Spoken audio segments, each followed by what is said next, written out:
ఆమె పుట్టినరోజు ఆమెకే అవుతుంది, మనకేం వచ్చింది. తెలంగాణలో గ్రేటర్ హైదరాబాద్లో పబ్లిక్ కూడా ఏమొచ్చేలే ఆమె పుట్టినరోజు, మేయర్ పుట్టినరోజు అట. ఆమె మేయరు, వీళ్ళు ఒక కార్పొరేటర్లు. 60 బొగ్గు బ్లాక్లకు ఇవాళ వేలం. హైదరాబాద్లో కేంద్ర మంత్రి కిషన్ రెడ్డి చేతుల మీదుగా ప్రారంభం. వేలంలో రాష్ట్రంలోని శ్రావణపల్లి గని. ఇప్పటికే 2 గనులు ప్రైవేట్ సంస్థల చేతుల్లోకి. రాష్ట్ర సర్కార్ ఆదేశాలతో ఈసారి వేలంపాటలో పాల్గొననున్న సింగరేణి.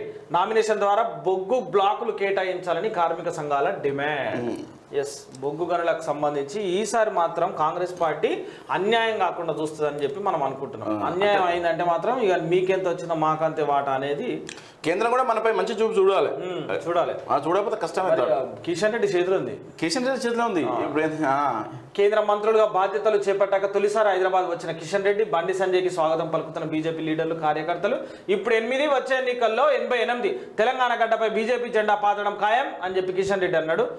భాగ్యలక్ష్మి ఆలయాన్ని గోల్డెన్ టెంపుల్ గా మారుస్తామని చెప్పి బండి సంజయ్ అన్న మాటలు. కేంద్ర మంత్రులు కిషన్ రెడ్డి, బండి సంజయ్కి ఘన స్వాగతం. బేగంపేట నుంచి నాంపల్లి బీజేపీ స్టేట్ ఆఫీస్ వరకు భారీ ర్యాలీ. 8 నుంచి 88 వచ్చింది కదా. అసెంబ్లీలో 8, పార్లమెంట్ 8, 2 కలిపితే 88 అయింది కదా. కానీ స్టేట్ లో కూడా మళ్ళీ వాళ్ళకి 8 నెంబర్ అచ్చిపాటు వచ్చింది. వాళ్ళకి సింగరేణికే అప్పగించాలి, ప్రైవేట్ సంస్థలకు ఇవ్వద్దు. కేంద్రానికి మంత్రి శ్రీధర్ బాబు డిమాండ్.